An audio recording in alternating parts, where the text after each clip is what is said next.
When Jim Brown was a guest on the Ed Sullivan Show in 1964, he told Ed that he would have brought his wife Sue with him to join him on the show, but he had forgotten about her. I wonder if he had a habit of doing that, forgetting his wife, because when he was accused of throwing a longtime female companion off of his apartment balcony in Hollywood, California, his wife was at home with their children in Cleveland, Ohio, over 2,000 miles away. Jim Brown was a legendary fullback for the Cleveland Browns. When he died on May 18, 2023, he left his family, friends, and fans behind to mourn and celebrate his NFL and acting careers and his civil rights activism. Those things were his legacy. Hef was such a gracious person. Misunderstood because of the sexuality, the belief in free sex and the Playboy magazine, and very real about sex and sexuality. So, I was up to the mansion all the time. But I gave him the President's Award from the NAACP because 2 years in a row, his Bunny of the Year was African American. And I want to call attention to that because I don't know how in the heck you could have an African American be the Bunny of the Year 2 years in a row. So he was my recipient of the President's Award for fighting discrimination. There's that outstanding activism. Thank you for fighting for the rights of Black women to be able to show our naked booties too. Power to the people, Jim.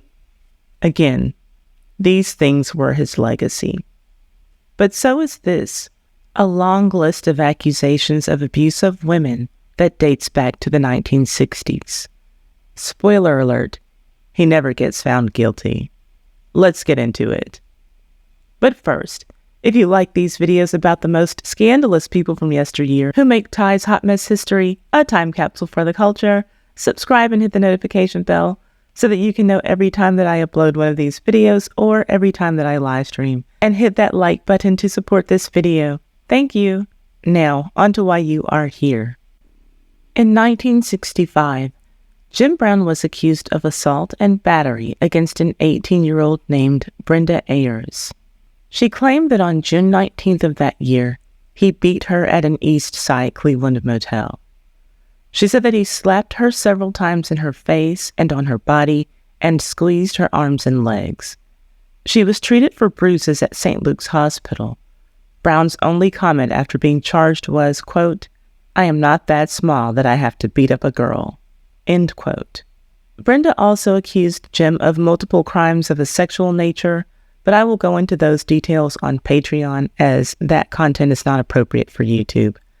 A number of the accusations against Jim Brown do involve forced sex coupled with violence.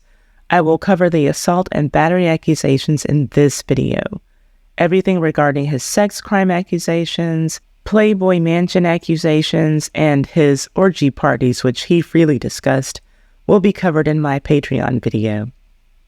At the time of the Brenda Ayers accusations, when she was 18, Jim was 29. He always had a thing for much younger women, and you'll see that as time passed, the ages of his alleged victims were pretty low, 25 years and younger for the most part. And of course, Jim's age increased as time went on. And it was not by coincidence that he ended up with young women as sexual partners, whether those women were allowed the opportunity to give consent or not.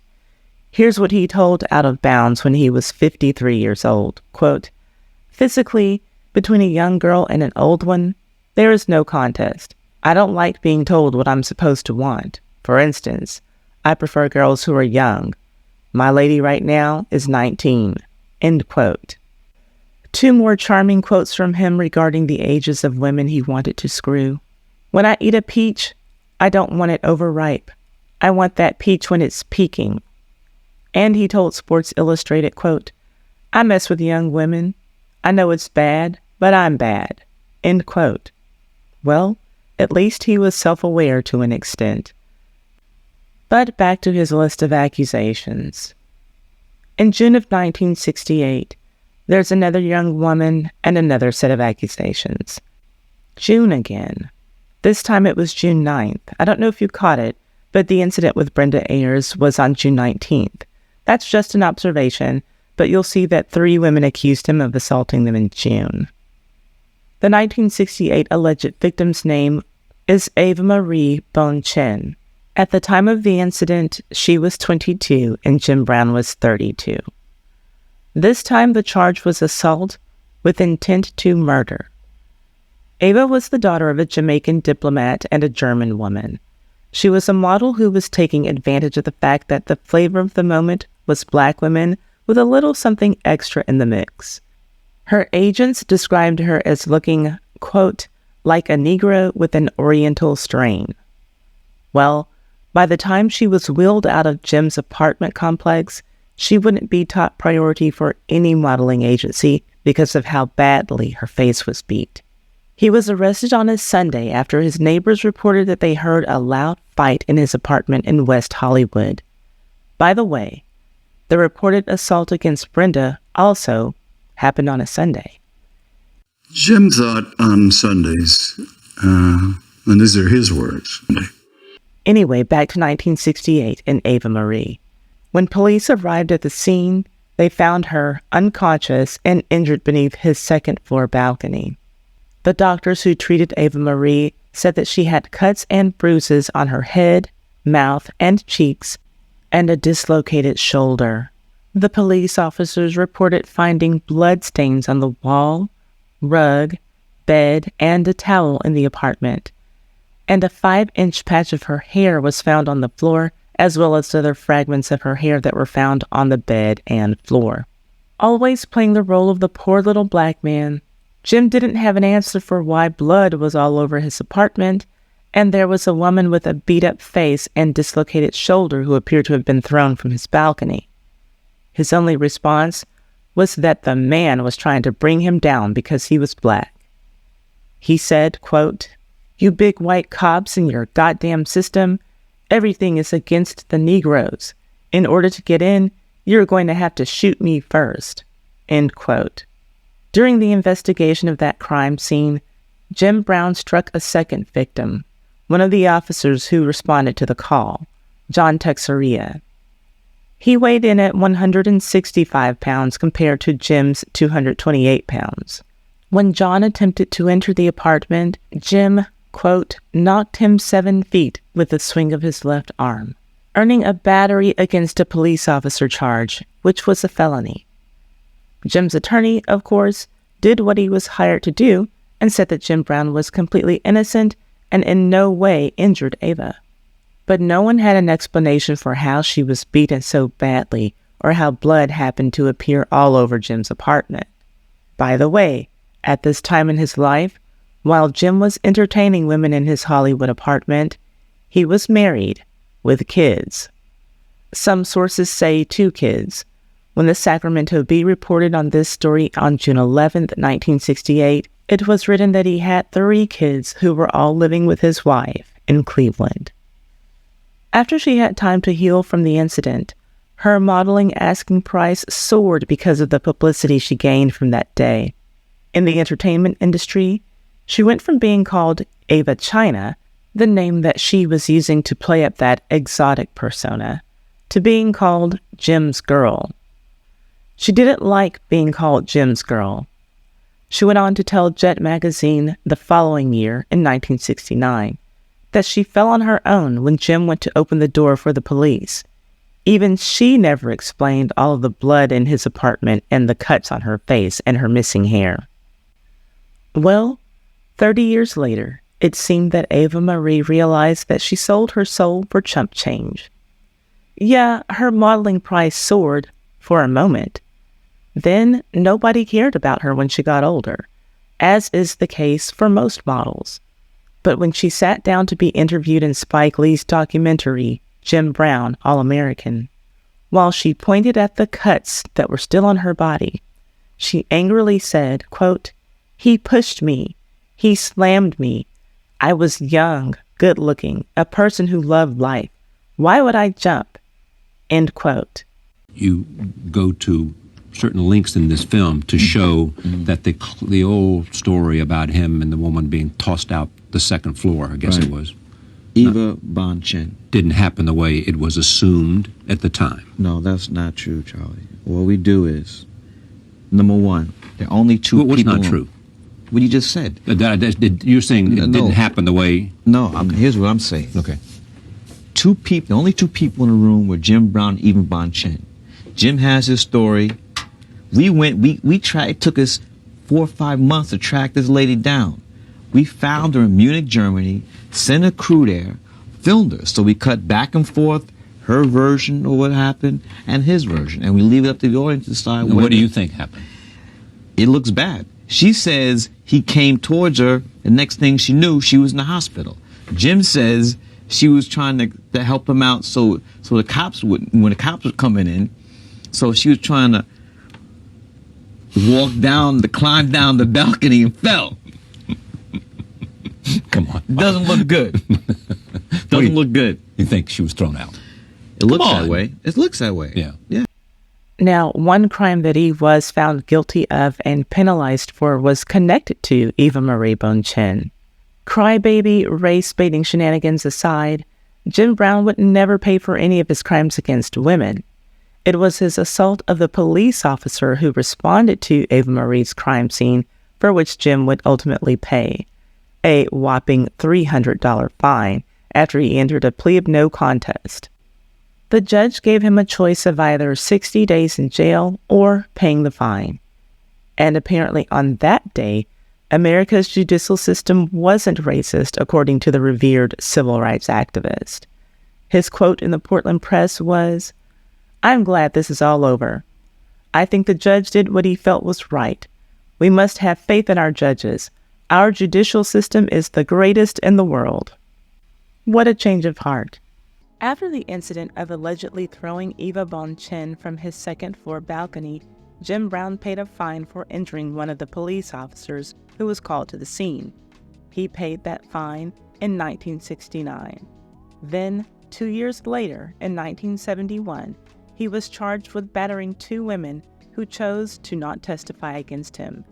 That seemed to be a pattern that would remain for years with his alleged victims, either not testifying against him or recanting their allegations about his abuse. I mentioned that there was an alleged victim of Jim Brown who I actually believe was exaggerating her story, and the court got it correct when they ruled against her. She is Margo Tiff. On February 20th, 1985, Jim Brown and Carol Moses, a woman who was referred to as his house companion or girlfriend, depending on the source, were both arrested when alleged victim Margo Tiff complained to police that Brown and Carol had both committed crimes of a sexual nature against her after he hit her several times. I saved all of the sexual allegations for Patreon. That part of Margo Tiff's story is there. But sex abuse allegations aside, the rest of this story is crazy enough. According to Jim, he knew the woman who made the claims against him. He knew her well. He said that she had been friendly with him for 2 years. She was a frequent visitor at his house. They would play tennis and basketball together. When the story first broke, Margo's name wasn't released to the press. That happened months later. But as far as the day of the incident, everybody seemed to have a different story. Margo said that Jim started beating her. Jim's girlfriend said that she and Margo were fighting and that Jim merely broke up their fight. Jim said that there was another witness in his house who could testify to the fact that his story was the truth. Jim's attorney said that there were at least 2 other men in his house who were Motown executives. Well, Jim, who himself admitted to sometimes hanging out with Berry Gordy at the Playboy Mansion, said that there were no Motown executives at his house that day. So, maybe his attorney just misunderstood something. And his attorney, by the way, was Johnny Cochran. You know, the man who innocent people hired. As usual, Brown had some heated words to say about his arrest because, you know, the man was trying to bring him down again. This time, quote, "I have absorbed losing jobs over this. I have absorbed my mother being totally upset. I have been in the headlines across the country. When they took me to jail, they knew that was the winning situation, not the trial. They knew I was going to have to pay bail. They knew I was going to have to get an attorney. They knew I was going to have to fight it. That is economic death." End quote. When the deputy DA on the case issued a search warrant requesting saliva and pubic hair samples from Jim Brown, both Jim and Johnny Cochran resisted, with Brown saying that he was ready to go to jail just to prove a point about this violation against him. And Johnny saying that this search warrant was, quote, "a gigantic fishing expedition in order to get evidence on Mr. Brown. We have to draw the line at some point." End quote. As far as Margo Tiff's case against Jim Brown, the charges were dismissed. She tried to sue him for $10 million in a civil suit, but that case never went anywhere either. And I admit that after researching all of the incidents, Tiff's is the only one that seems to be questionable to me, meaning her own testimony just wasn't adding up. The very next year, on August 22nd of 1986, according to the Simi Valley Star newspaper, Jim Brown was arrested once again. The charge was felony spousal abuse. The victim was not his spouse, yet. She was a live-in girlfriend who was engaged to Jim. Her name was Deborah Clark.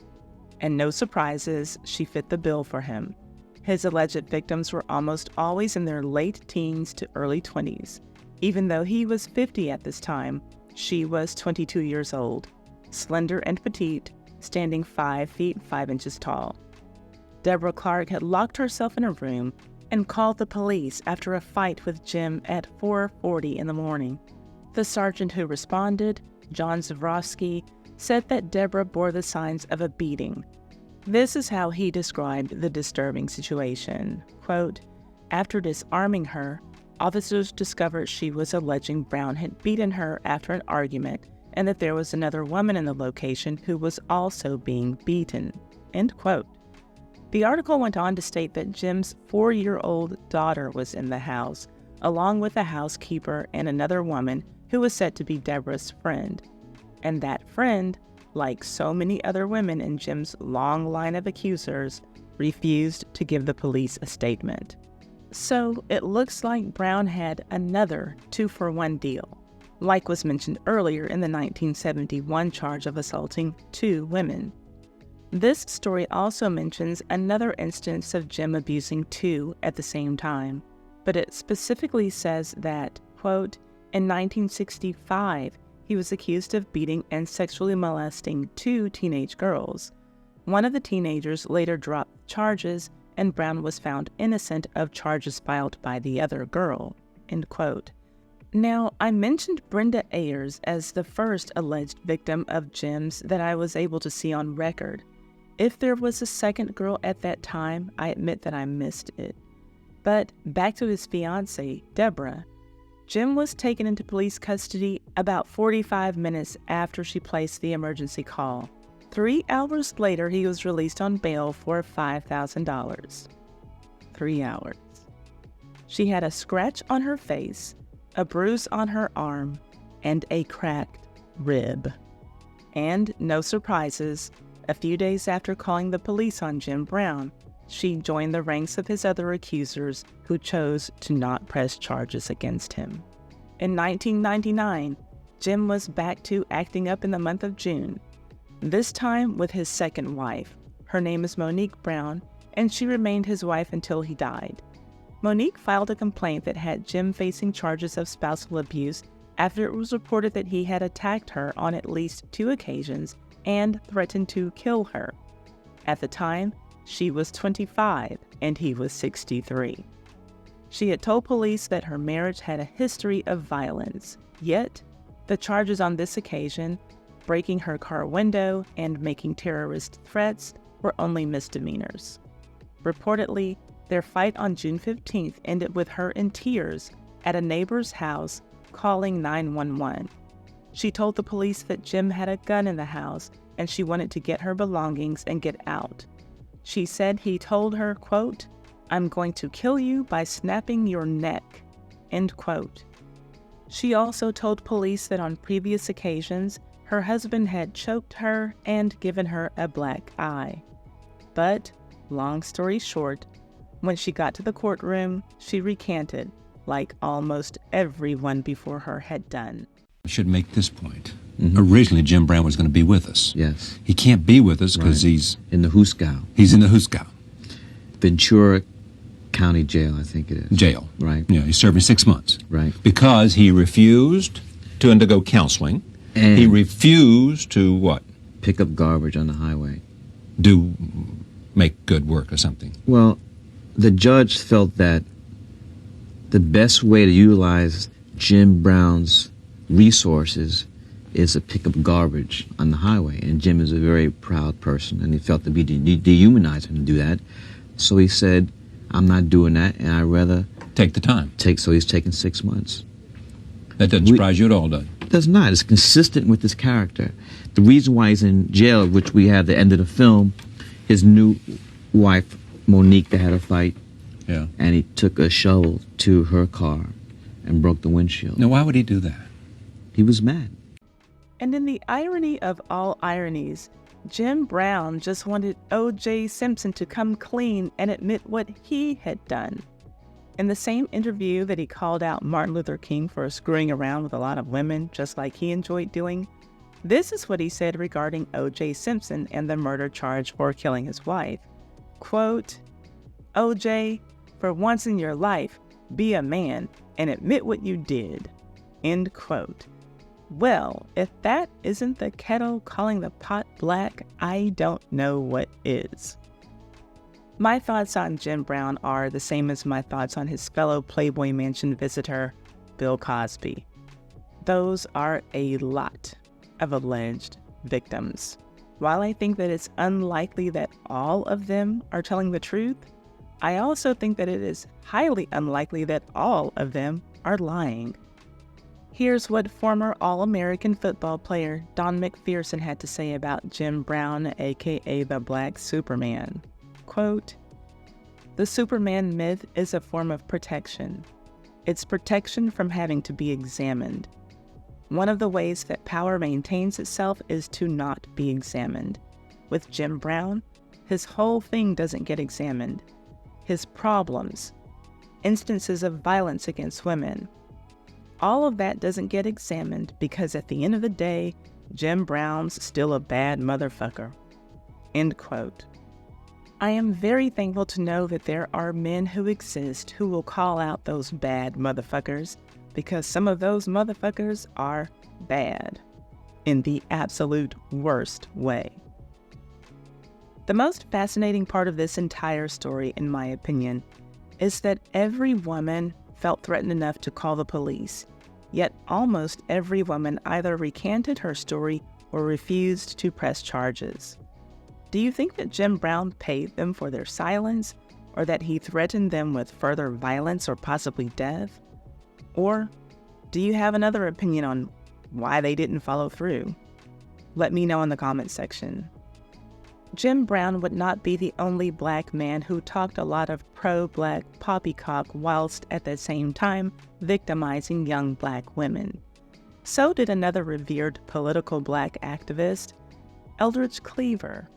In addition to creating the useless and vulgar penis pants, he also sexually assaulted black girls in poor neighborhoods for practice before he could graduate to sexually assaulting white women, his victim of choice. I published a video about that filthy lowlife that you can see here. I will leave a link to it in the description box.